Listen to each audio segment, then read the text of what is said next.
अद्भुत हैं अररिया।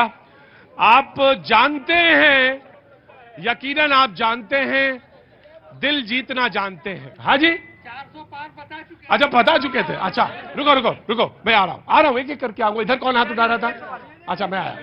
अच्छा हाँ हाँ भैया, बहुत देर से खड़े थे। क्या नाम हो गया? आरफिल अंसारी मेरा नाम हुआ। हाँ। मैं ये कहना चाहता हूँ आरजेडी वालों से कि मोदी जी का कहना है कि हम मुसलमान के बच्चों के एक हाथ में कुरान और एक हाथ में लैपटॉप देखना चाहते हैं। यही लालू जी क्यों नहीं कहते थे? क्योंकि उनका बेटा खुद पढ़ा लिखा है। और लालू जी क्या कहते हैं कि तुम लैंड फॉर जॉब, जमीन दोगे तो नौकरी देंगे, नहीं तो मुसलमान बंधुआ मजदूर बन के रहो अररिया में। रह गई बात विकास की, तो यहाँ से अगर एक्सीडेंटल यहाँ पे कोई एक्सीडेंटल केस होता था तो यहाँ से सिल्लीगुड़ी ट्रांसफर कर दिया जाता था हॉस्पिटल के द्वारा। जाने में 4 से 5 घंटा लगता था। अभी गलगलिया तक 90 किलोमीटर यहाँ से सिल्लीगुड़ी के बॉर्डर पे ही पड़ता है। गलगलिया तक जाने में 6 लाइन का काम हो रहा है। गलगलिया तक जाने में रेलवे चालू हो गया है। इससे भी बड़ा विकास कुछ चाहिए क्या? क्या नाम हो गया आपका? आरफिल अंसारी मेरा नाम हुआ। अंसारी भाई कहते हैं कि एक बिल्कुल बिल्कुल मैं आप ही के पास आ जाऊंगा। जनाबे आली, नाम क्या हो गया हुजूर? तौसीफ अनवर। तौसीफ अनवर। तौसीफ भाई आगे आइए। भाई साहब जो अभी बोले कि गलगलिया तक सामने 2 किलोमीटर हमारे सांसद प्रदीप जी जो अपने घर जाते हैं, उस रास्ते पे कम से कम 7-8 किलोमीटर देखिएगा गड्ढा इतना पड़ा हुआ। हम लोग सबसे पहले बाढ़ में हम ही लोग डूबते हैं। इन लोग डूबता कि नहीं डूबता है वो कोई ये नहीं, मगर हम लोग डूबते हैं। उधर का स्थिति इतना खराब है, इतना खराब है, आप देख सकते हैं जाके उधर कैसे जो हमारे अभी अच्छा उस वाले मुद्दे पे आपने कुछ नहीं कहा कि मोदी जी कहते हैं एक हाथ में कुरान और एक हाथ में लैपटॉप। ये बात लालू जी क्यों नहीं कहते? संविधान में से सर वो गलत है, वो गलत है सर। वो उसके नहीं, लालू जी क्यों? हाथ दिखाइए, हाथ दिखाइए। लालू जी के जैसा, लालू जी का फैन है सर। लालू जी के लिए जान और प्राण दे सकते हैं।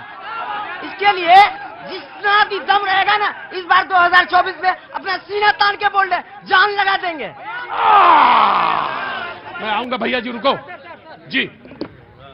अररिया की धरती पे सबसे बड़ा पहले आपका स्वागत है। बहुत बहुत स्वागत है। और हम ये बोलना चाहते हैं, अररिया की धरती से हम किसी पार्टी से बात नहीं करना चाह रहे हैं। हम ये पूछना चाहते हैं कि यहाँ पे जितने भी सामाजिक लोग हैं, हम लोग सबसे पहले सामाजिक आदमी है। पहले आप ये देखिए कि मान लीजिए सांसद महोदय ने नहीं बनाया रोड की बात हो रही थी, नहीं बनाया, तो आपके क्या ये विधायक जी क्या किए? विधायक जी ही बनवा देते, उन्होंने तो कुछ नहीं किया। रहा सवाल मणिपुर इम्फाल का जो मामला था, ये पता नहीं है लोग को। यहाँ के लोग शिक्षित कम है और उड़ते ज्यादा हैं। जाके वहाँ पता लगाइए कि आखिर मणिपुर में इम्फाल में ये जो घटना हुई थी महिला के साथ, किस बात पे हुई थी, ये पूछिए। और तीसरा सवाल अभी जो हो रहा है, क्या मोदी जी ने क्या नहीं किया महिला के लिए? महिला के लिए क्या आपने जो अभी राशन गैस चूल्हा जो महिलाएं जला रही है, पहले की महिलाएं जिसके आंख से रोशनी, चूल्हा पे काम करने पे आंख में रोशनी खत्म हो जाती थी, आज वो महिला सुरक्षित है। देखिए हमारे भाई साहब अभी बता रहे हैं, हो सकता है कि यहाँ पर आरजेडी के जो अभी परिवारवाद की हम बात किए हैं, उनका 2 पुत्री को भी इस बार टिकट दिया गया। दोनों बेटा उनका मंत्री उप मुख्यमंत्री बनते हैं। और सबसे बड़ी बात, आरजेडी के कार्यकर्ता इतना उत्तेजित होकर बात कर रहे हैं, और जब चुनाव जीतते हैं यहाँ से अररिया की धरती से, तो यहाँ पर भारत तेरे टुकड़े होंगे का नारा लगता है और ये संविधान की बात करते हैं। सर देखिए, ये जो शो था, इसमें सीमांचल का मुद्दा होना चाहिए था, अररिया का मुद्दा होना चाहिए था, महंगाई का मुद्दा होना चाहिए था, शिक्षा का मुद्दा होना चाहिए। मैं आपको एक बात कहना चाहता हूँ, आपको एक बात। सबसे चालाक कोई प्रवक्ता इस पूरे पैनल में था तो आप ही थे। जी। और ये मैं आपको कहना चाहता हूं कि अररिया जिला में शिक्षा की स्थिति बद से बदतर है। आप जानते हैं कि गेंद को कैसे स्विंग कराना चाहिए। बात मैं आपको बताना चाहता हूं। आप जानते हैं गेंद हवा में लहराना चाहिए। अररिया जिला की मैं एक बात बताना चाहता हूं आपको। अररिया जिला में जो पिछड़ेपन का अगर सबसे बड़ा प्रतीक अगर कोई बना है तो वो आरजेडी और भाजपा वाले बने। जी, यहाँ जो अभी जो सवाल उठाया गया है लालू यादव, परिवारवाद पूर्व में भी था, अभी भी परिवार का पूरा उदाहरण दिखाया जा रहा है। आरजेडी में आम कार्यकर्ताओं को टिकट कहां दिया गया? अत्यंत पिछड़ा वर्ग का अनदेखी किया गया। 2 मात्र कैंडिडेट दिए हैं अत्यंत पिछड़ा वर्ग से, और जनता दल ने 4 अत्यंत पिछड़ा कैंडिडेट का दिया है। ये एक उदाहरण है। आपके पास MY का, यानी जो MY फैक्टर है, उसका तोड़ क्या है? MY फैक्टर का यहाँ तो हमारे डबल इंजन की सरकार है, डबल इंजन की सरकार विकास की है, आने वाले 5 साल और विकास आया। सबसे पहले मैं अररिया की जनता को प्रणाम करता हूं। राजनीति में मोदी जी ऐसे हैं, राहुल जी ऐसे हैं, लालू जी ऐसे हैं, रोहिणी आचार्य ऐसी हैं, इससे जनता का कोई फायदा नहीं होने वाला है। जनता का फायदा इससे होगा कि अररिया की जो समस्या है उससे होगा। यहाँ की सबसे बड़ी समस्या है बाढ़ की समस्या। वर्तमान सांसद 10 वर्षों से सांसद हैं। आरजेडी तो के जो वर्तमान कैंडिडेट हैं वो आपदा मंत्री थे, क्या उन्होंने बाढ़ की समस्या का समाधान निकाला? यहाँ की सबसे बड़ी समस्या है पलायन की समस्या, क्या इन नेताओं ने पलायन की समस्या का समाधान निकाला? आप खुद ही बता रहे थे कि आप कहीं भी जाते हैं अररिया के लोग ही दिखते हैं। मैं भी अररिया और खगड़िया के लोग दिखते हैं। आप दिल्ली जाइए, अररिया के लोग, इतनी बेरोजगारी है यहाँ पर, क्या इन पार्टियों ने उनका समाधान निकाला?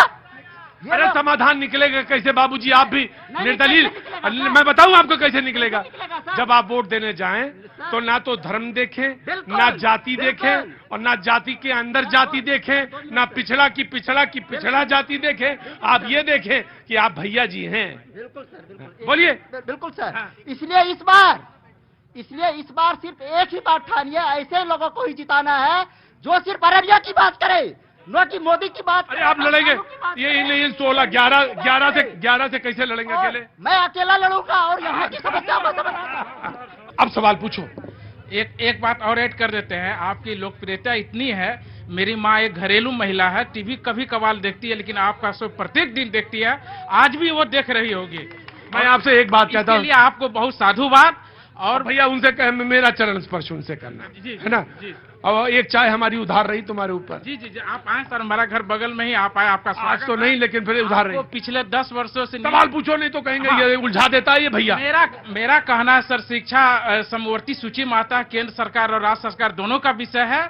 यहाँ सर निजी स्कूलों का मनमानी है, बुक यहाँ लीजिए, फी यहाँ जमा कीजिए, ऊपर से कमीशन भी निजी स्कूल को जाता है। मेरा सरकार से मानना है कि इन पर उसका निगरानी होना चाहिए।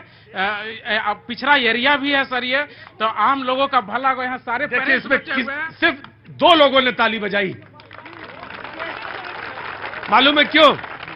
ये अंधे भी हैं, ये गूंगे भी हैं, ये बहरे भी हैं, इसलिए नहीं। और तुम्हारे आंख में पानी है। मुझे मालूम है कि, रुकिएगा, मुझे मालूम है कि जेब क्या होती है और जेब की ऊंचाई और लंबाई क्या होती है। तुम्हारे आंख में पानी आ गया गुरु। मुझे मालूम है कष्ट क्या होता है, बच्चों को पढ़ाता कैसे आदमी, और बिहार का आदमी। मैं बार बार जो कहता हूं कि मैं बिहार में पैदा हूं, इसलिए कि जो ताकत झोंकता है ना अपने बच्चों के लिए। मैं बड़े बड़े मेट्रो सिटीज में रहता हूं, बड़े बड़े बच्चों के, बड़े बड़े बाप के बच्चों को देखता हूं ना। बाबू तुम्हारा मुकाबला नहीं कर पाएंगे, छू ना पाएंगे, छू नहीं पाएंगे तुम्हें, जो मेहनत करते हो तुम। मैं जब देखता हूं कि इतवार को निकल रहा होता हूं रोड की तरफ, देखता हूं कि पेरेंट धूप में खड़ा रहता अपने बच्चे को इम्तिहान दिलवाने लाया है।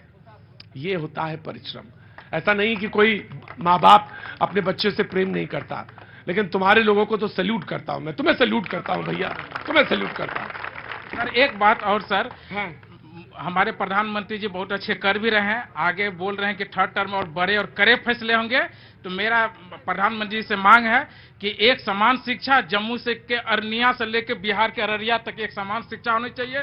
सबके लिए गुणवत्तापूर्ण और सुलभ शिक्षा होनी चाहिए, चाहे गरीब हो अमीर हो, सबके लिए सर।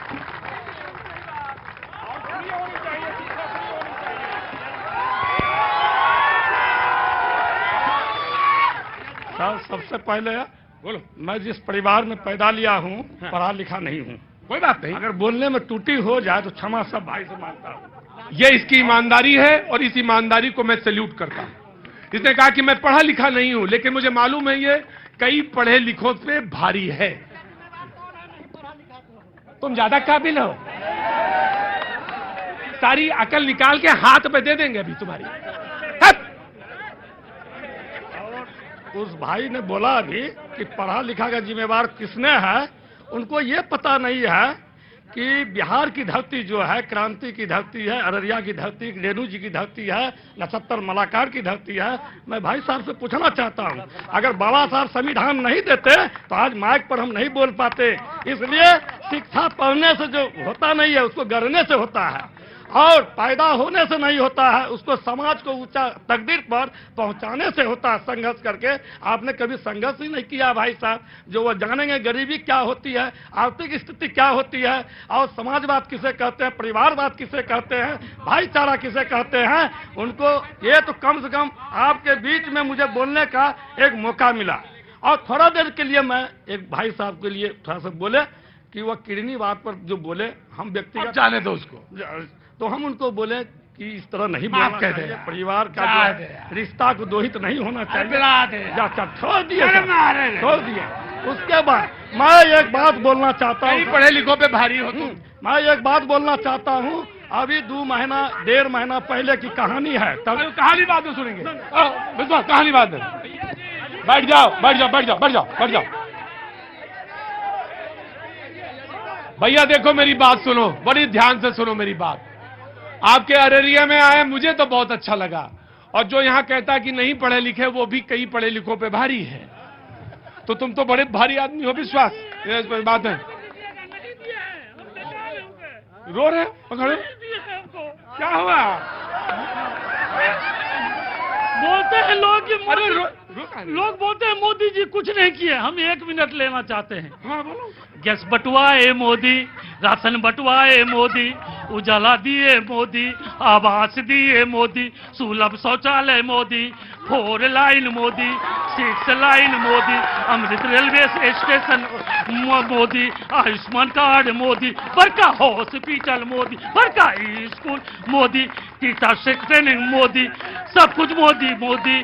दुनिया में अस्मिता मोदी, राष्ट्रभक्ति मोदी, देशभक्ति मोदी, वर्ल्ड में नाम मोदी।